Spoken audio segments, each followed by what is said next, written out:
Jesus. How are you all doing tonight? Good? Good, right. You seem like a good, the best audience. And for me, the best audience is an American audience, like a Jerry Springer or Ricky Lake audience. So we're going to fuck around before the break. Why not? We'll have a bit of crack, which is about the game, right? I'm going to do like an American thing where I go, give me a hell yeah or something, and you are going to hit me back with fucking blow the roof off this place. Shitload of intensity. Far too much intensity for this time of night. Fuck it, right? So we try that. We do a test run, right?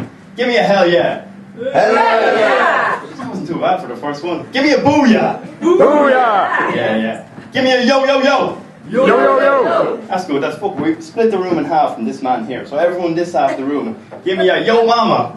Yo mama! That was alright now, it's up to you, right? Give me a yo, what's up, Mo? Yo, what's up, Mo? All back together again.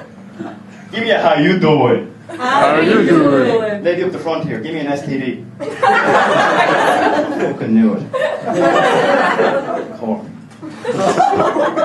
Great. Is there any couples? I see couples here. This man here, or what? You're the pipe man, are you? Yeah. Pipe man. Man over here, what do you do again?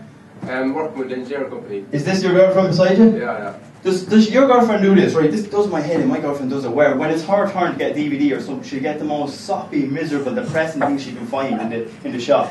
You know the films I talk about, the ones that are engineered to make women cry, like fucking The Notebook or My Sister's Keeper or something like that, you know? And she loves this. She'll sit there for 2 hours solid, like sit on the bed, she'll watch this for 2 hours, ball her eyes out with her fancy tissues that cost way too much and smell nice. She gets in a fucking body shop or something, I don't know. And she'd sit there, she'd bawl her eyes out for 2 hours solid, and then she'd go,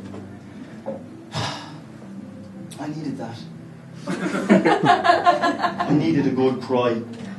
But correct me if I'm wrong, crying's bad. I thought it was bad anyway, that's what I said to her. And she tells me, no, I'm wrong, crying's good for you. It's good, it's cathartic, it's good for mind, body and soul. Cleanses all the bad emotions out, makes you feel good, makes you feel energized. She tells me I'm a bad boyfriend because I'm not in touch with my emotions.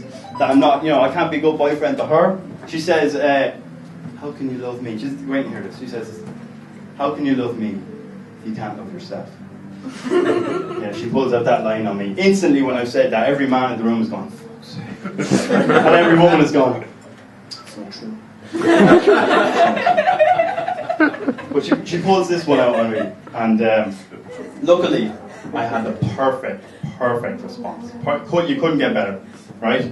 Perfect response. When she says that, I say, love will find a way. Pretty good, right? Corny, but fucking perfect. Yeah. Unfortunately, it took me 57 minutes to think of that, so it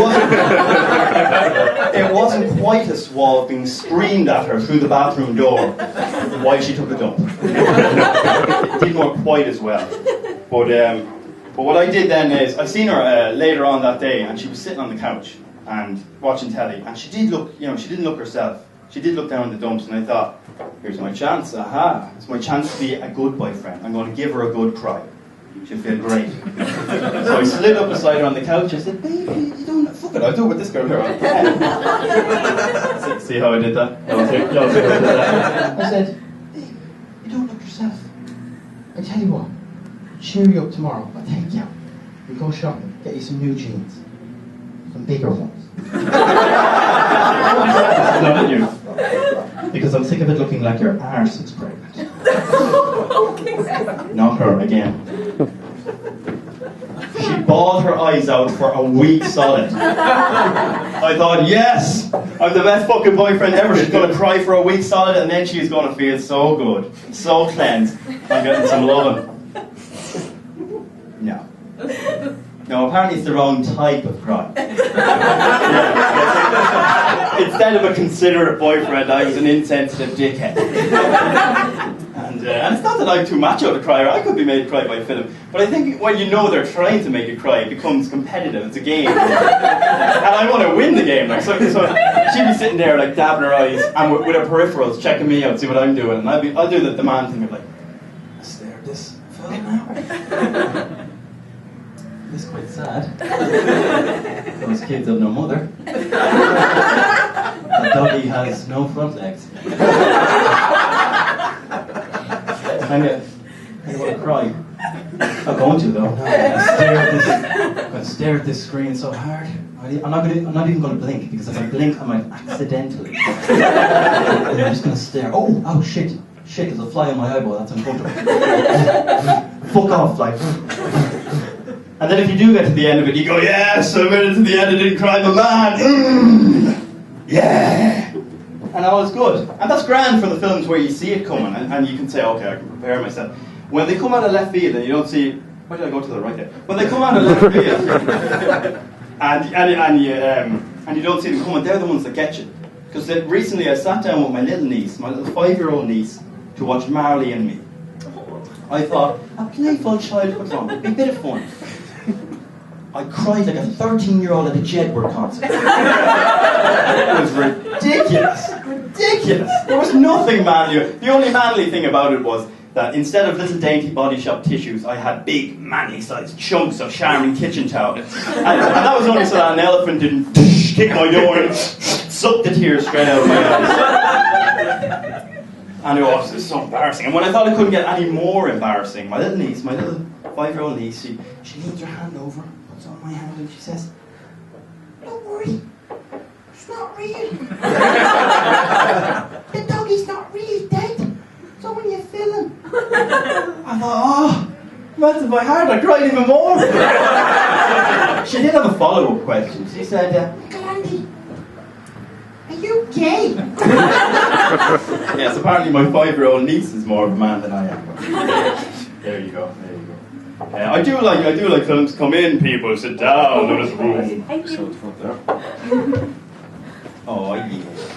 No, but I do like films. I do like going to the cinema a lot. And besides even whatever film I'm going to watch, I like trailers in the cinema. And in particular, the voice of the guys who do trailers, because that's a cool voice, right? That voice, you know what I'm talking about. In a choice between life and death, he chose love. And it's cool, right? But they can get away with corny lines like that as well, because the voice is just so freaking cool. It's deadly. And I love that they put as much effort and intensity into the voice that they do for, like, I don't know, an epic drama or a really, really big film that they would for a kid's Disney film or something. You know, it could be like, in a world where tickling is forbidden, one man will tickle for a nation. That's a film I want to see in town. I'd love that voice just for like a few hours or an afternoon, and just do really normal shit, like just, you know, order a takeaway. Yeah, hello, you're through to the Golden Dragon, what can I get you? I'd like a chicken curry delivered to my house. Yeah, the chicken curry comes with either rice or chips. In a choice between rice and chips, I choose chips. Where would you like that delivered to? To the end of the longest street. Down the darkest alley is a house that most say is haunted. Probably just stop that voice now, it gets addictive after a while. You look like a very young audience. Is there any parents in, no? You look like a too young an audience, though it is Cork. You any kids, no? Oh yeah. No, that's how you know they're good. I don't know if any of you have kids or if you remember when like your mother would do something like this. Say you were really small and you didn't want you to touch the cooker or something like that, something hot, you might get scald yourself or something. She'd say, "Don't go near the cooker, because there's a ghost in it, and if you go near the cooker, the ghost will get you." And you, I wasn't going to fucking bother anyway, but yeah, I won't. And it's a good idea, because it's to keep the kids safe, like, you know, it's a decent technique to keep kids safe. I would say if there is any parents in, or if you're planning on having kids, what's up? Don't make the thing dangerous but also kind of cool, because that's just not going to work. Because when I was young, we had a dog, a Labrador dog, called Brendan.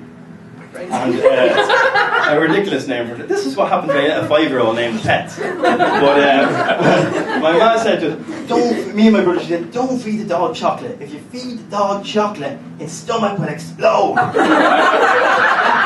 And she told us this thing, and we go, "Oh, we won't do that." I thought this was the coolest piece of information ever. Because I not that I didn't like Brendan, but I imagined like a fireworks explosion out of his arse. I thought, oh yeah, I'm going to try that out. So me and my brother, right, we gathered up all the chocolate we could. And me and my little brother Buttons, we gathered up all the chocolate we could. and we, yeah, you can see what I did there. And we went and we fed it to him for ages and ages and ages, and nothing happened.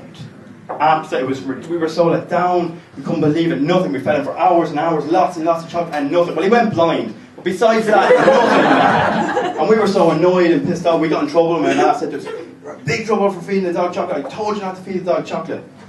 But then the family had a decision to make as to whether or not to get Brendan, the dog, a guide dog. We didn't, don't worry, we didn't do it. That would be far too ridiculous. It was stupid. We got him a guide squirrel instead, right? A little squirrel to bring him around from place to place. Well, immediately me and my little brother, aha, brainwave, we had the same idea. It might not work with the dog, maybe with the squirrel. My mum was onto it. She said, "You go near that animal, you're in big trouble. Go nowhere near him." Like, damn it.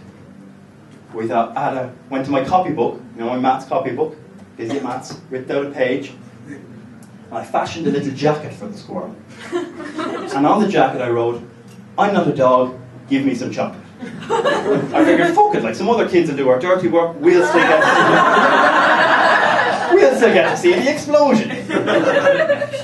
Well, that didn't work either. Unfortunately, the squirrel went blind. Now, as an adult, I can see that, okay, this endeavour is not going to work, stop. Now, I was a kid, right? So this went on for a concerted number of months with different animals. Until I was left with what I can only describe as a St. Paddy's Day parade of gradually smaller, blind animals leading each other, trailing, snaking their way around our house. And as we said, fuck it, that's the end of it, we had enough, we're not going to do it. But we thought, screw it, we're this far, we may as well complete the set, because we had from the dog down. We said, screw it, we're going to complete the set. So we gathered up all the chocolate we could and went to feed it to my sister.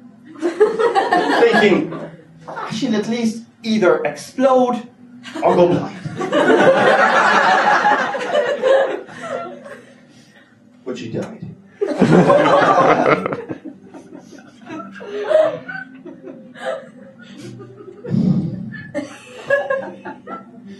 Steal the fireworks out of her arse, we're fucking If only Brendan could have seen it. This is about, you've been a wonderful audience. That's the man together. Hey!